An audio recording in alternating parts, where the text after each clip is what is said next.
I used to fantasize about getting hit by a bus every single day of my life.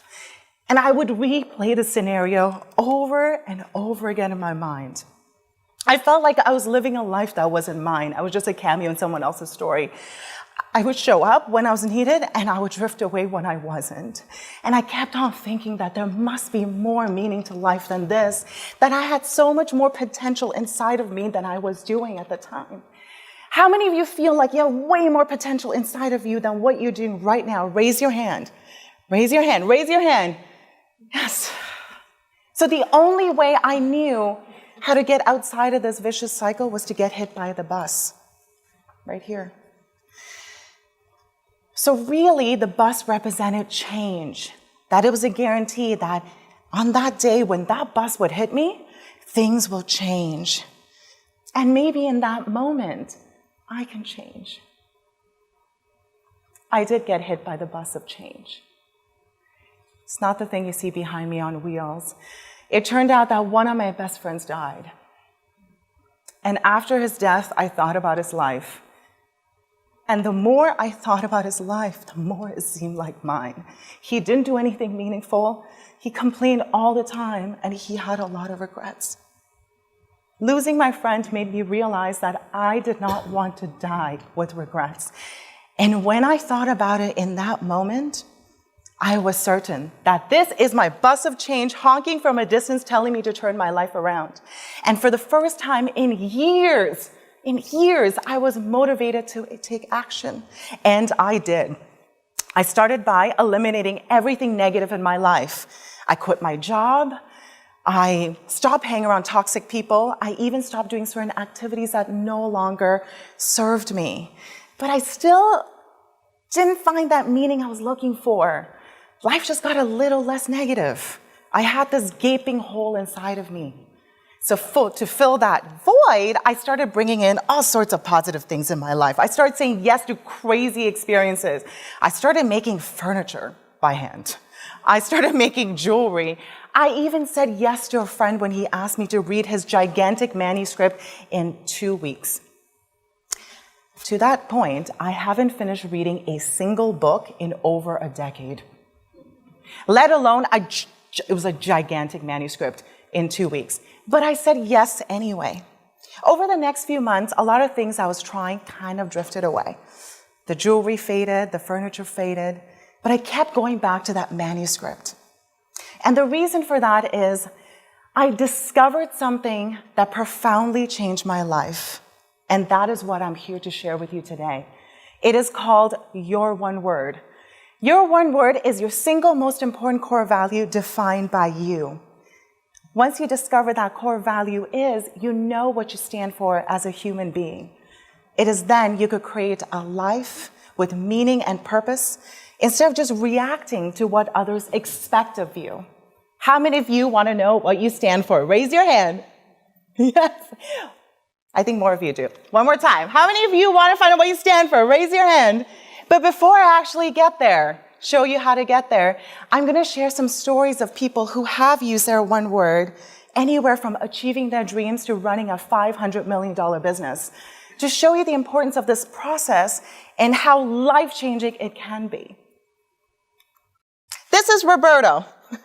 Roberto is your typical creative. He had all of these great ideas. He wanted to have a YouTube channel. He wanted to write a book. He wanted to make inspirational t-shirts. He wanted to start a podcast. But he wasn't executing on any of those ideas consistently. He just kept on putting it off. So one night, when he was just walking out of his local bar that he has been at many times in his life, he found himself mugged at knife point. And that brought things in sharp perspective for Roberto. This was his bus of change moment.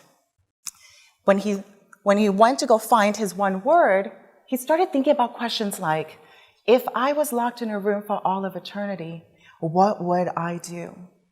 The answer to this question, and the answer that tied all of his previous ambitions together, is that he would create awesome things, which is what ultimately helped Roberto start a full-time business around his one word, awesome. He is now writing that book. He has a YouTube channel with over 255,000 subscribers.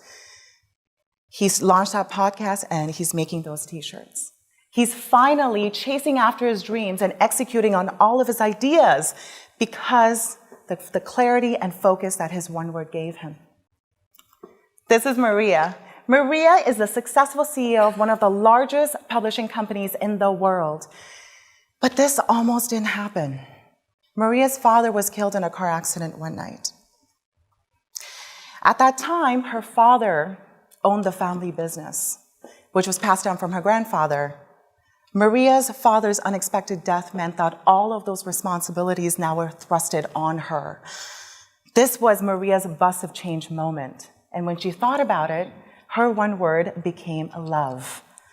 To Maria, love is that single thread that connects everything in life in a beautiful way. Not only was Maria able to cope with this extremely traumatic time using her one word love, she owns a $500 million business. And her one word shows up in everything that she does, from her marketing campaign to picking the right projects to hiring the right people. By using her one word love, Maria is able to put her own little unique mark on the business instead of doing things the way it's always been done. And this is me. Inspired by the stories of Roberto and Maria, I set out to find what my one word is. After doing the exercises that I'm about to show you in a few minutes, I discovered that my one word is extraordinary. And ever since I discovered my one word, I've been able to do some very extraordinary things. I quit my job and I started a business from scratch. I left the hustle and bustle of the city to live in the country. Even standing right here in front of you right now, giving you this talk, is something I would have never done if I hadn't found my one word. Now, all three of us, our one words are very different. Roberto's being awesome, Maria's being love, mine being extraordinary. But there's one similarity. Our one word inspires us to be our best selves. This is you. Your one word could be very different from ours, but it needs to be powerful enough for you to inspire to live up to your fullest potential. Now, who wants to find their one word is? Raise your hand. Yes? Are we excited? Yes, okay. So the process is surprisingly simple. It has 3 steps only. First one is, this is who you are. This is where you've always valued. This is where you value today, and this is where you're going to value for the rest of your life. It is not a New Year's resolution. It is not a solution to an immediate problem. This is your forever word. Number 2 is what connects your happiness. You want to make a list of everything that makes you happy, everything that brings you joy, such as your favorite book, your favorite movie, your favorite teacher, your favorite people. When was the last time you were overwhelmingly happy, and why? Even though they seem like completely unrelated things, there's a common theme that unites them all in your eyes. Once you find out what that common theme is, you could bring more of that into your daily life. So instead of having all of these happy accidents by watching your favorite movie, you could now create a life that has more happiness in it, more fulfillment, and you could go out there and live up to your fullest potential. So for example, if your favorite book is The Alchemist, what are the 3 words that describe The Alchemist to you? Right here, courage, transformation, inspiration. What about your favorite movie, Happy Feet? Fun, love, courage. Your favorite teacher, Ms. Hope. You had all of these different teachers all these years. How come she is the one that stands out to you? What does she represent in your eyes? Beautiful, courage, and patient. I think by now you see that courage is a reoccurring theme. Courage is your one word. Now, what if you brought more courage into your life? Not only are you going to live a lot more courageous, you're going to be happier, you're going to be more fulfilled, and you could go out there and live your fullest potential. Third step is traits that you hate.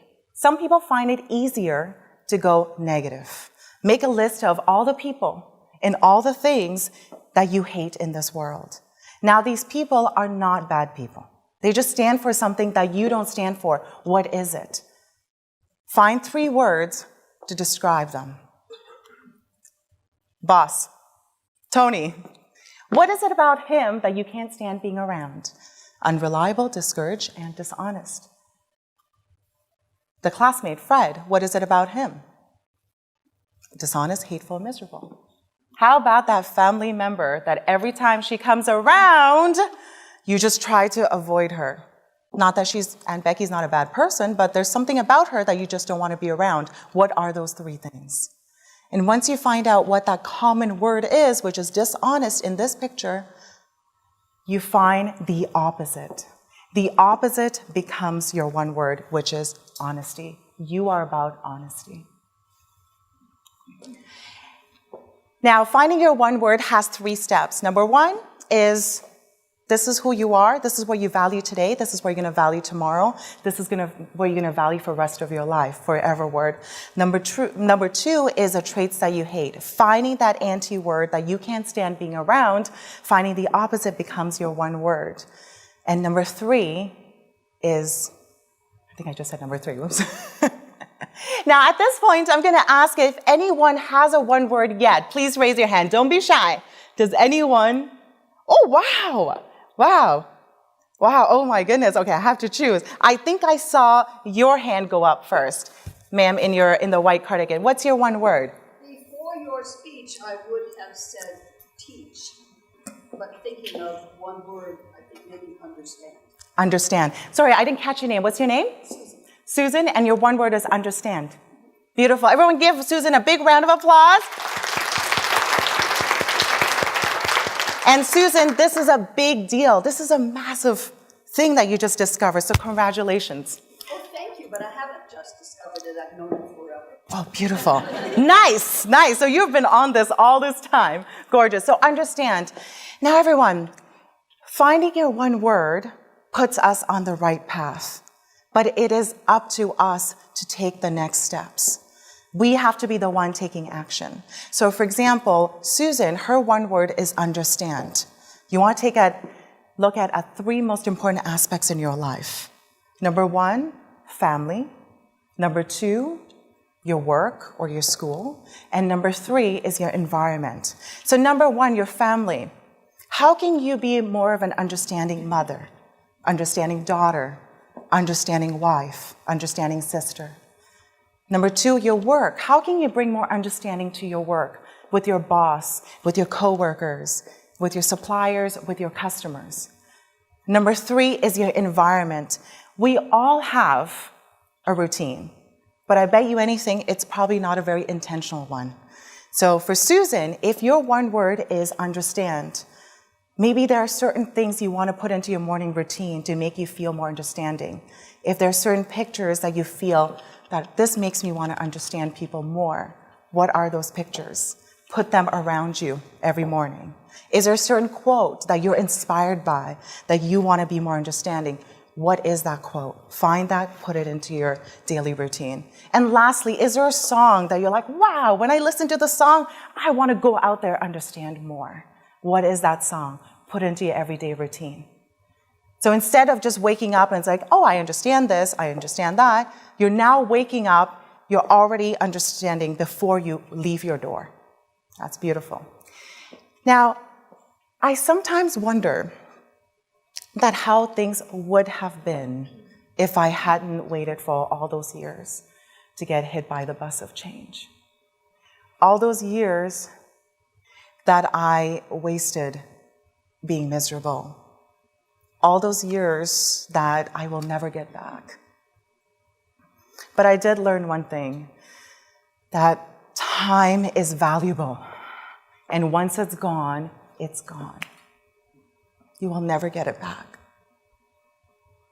How much time are we going to waste not living out to our fullest potential, not living the life we want, not being our happiest selves? All 3 of us, Roberto, Maria, and myself, got hit by the bus of change before we did anything with our lives. Before experiencing happiness, we experienced a lot of pain. The truth is, none of you need to get hit by the bus of change to go out there and make a difference in your life. All you have to do is take action right now. And if you do, I am so incredibly excited in what your life is going to be like. And I'm so excited for the world and how it's going to change because of you. Thank you.